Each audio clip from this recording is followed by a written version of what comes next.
So if you just finished college or high school and you are ready to enter the world of adulthood and tackle life and make sure that you do everything possible in your power to become very successful and very happy, we are going to go through the 7 rules you have to follow.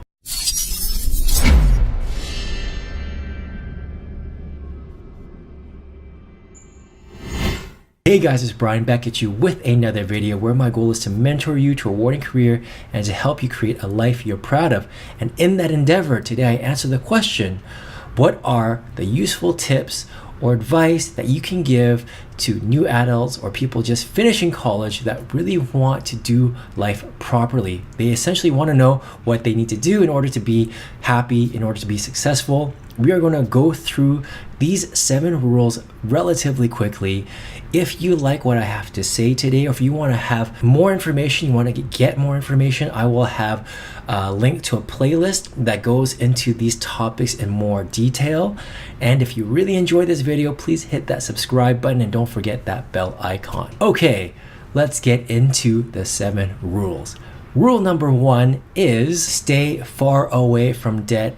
Do not get yourself trapped in student loans, in credit card debt, in leasing or buying cars, and the list goes on. Guys, getting yourself into debt is the worst thing you can possibly do. It really hinders your ability to start your life in the right way, especially when you're thinking about the big purchases that you have to save up for, in particular your down payment for a house, starting up your investment, starting up your retirement plan. These are the most important things that you need to focus on, and you can't do that if you leave college with debt. So by all means, stay away from debt in every way possible. And for me, that meant not doing student loans and going through school, paying my way as I went through it. I didn't have a savings to draw from, but I realized that student loans just really eats into your budget pretty quickly, and just having that money around isn't good. You just end up spending it. So I decided not to use it. And in fact, what happened was I would just extend my semester. Yes, it's going to be difficult to do a full-time course load plus go to work full-time. So what did I do? I worked part-time and I did part-time schooling, and that essentially extended my bachelor's degree. But I'd rather do that, extend it for a couple years rather than pay off my student loans 10 years or longer. Rule number 2, don't get married to someone who is less than 25 years old. Yes, there are exceptions, but if I were to put a number, an age number as to what a baseline level of maturity should be, I'm going to make that the age 25. So that means for yourself or for your fiance, make sure you are of that age before you get married. And to that point, please do not get knocked up. Do not have a baby if you can. I mean, it just, again, it hinders you from building your wealth, from focusing on your career, to take risks, to travel, and to put in the hours that you need to put in to establish a great career and to really build up your income and your salary.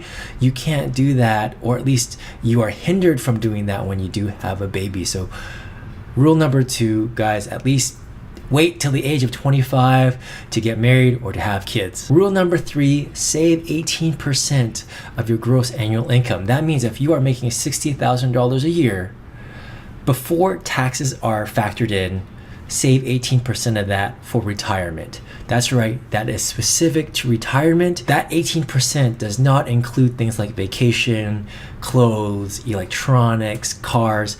That stuff is all outside of that 18%. The 18% savings is purely for retirement, for building your wealth. You want to put that into a high interest investment, such as mutual funds or an index fund, and let that just grow over time. And I'm talking about 20 or 30 years of time span. Rule number 4, get into the housing market as quickly as you possibly can. And that means you need to find your down payment as fast as you can. You get it saved as quickly as you can for that down payment. A down payment is typically around 20% of what the house is going to cost you. And now, I understand that it's not for everyone to buy a home, and that's quite all right. The point is you really want to build savings and capital to invest in something. That's something typically for the vast majority of you is going to be a house. It's going to be the biggest investment you're going to make in your life. It's the easiest one as well. And over time, it's going to build value.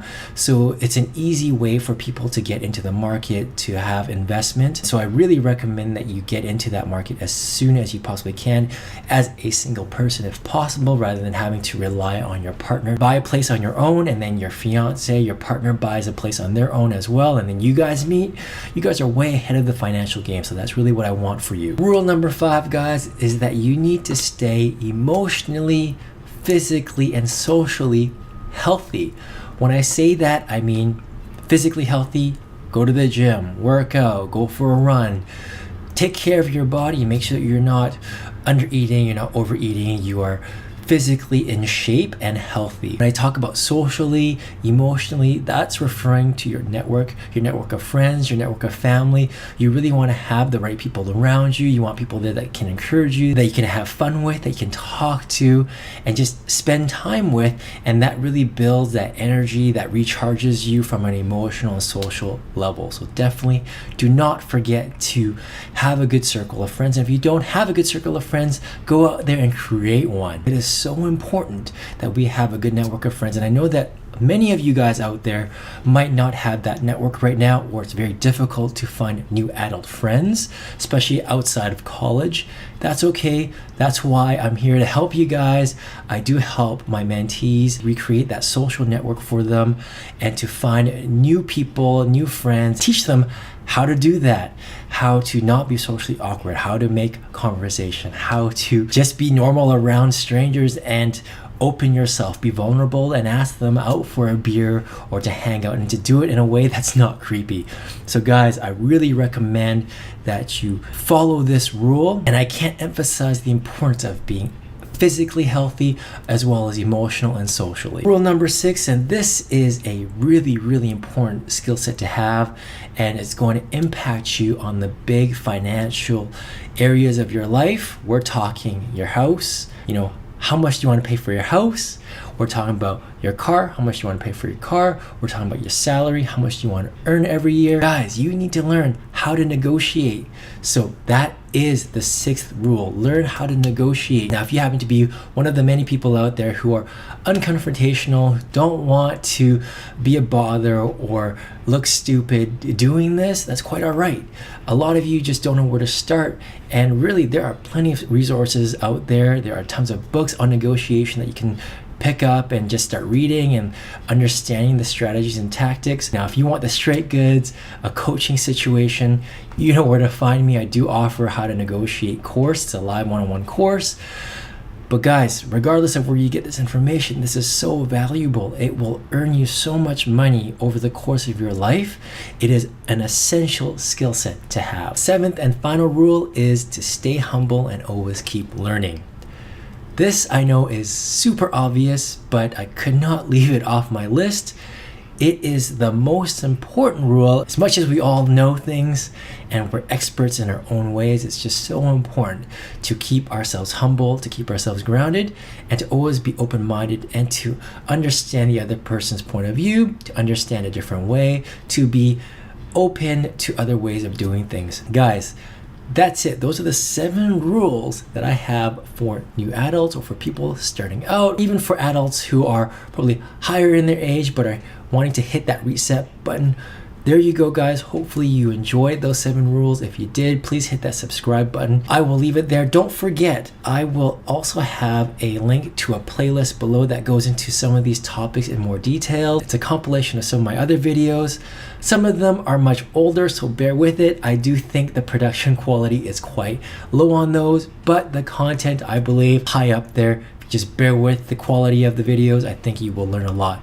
Guys, thank you so much for watching. Remember, if you have a question that you want me to answer in a future video, go to my website, 101mentoring.com. Submit your questions that way. It's free mentoring advice. You could also leave your comments and questions in the comment section down below.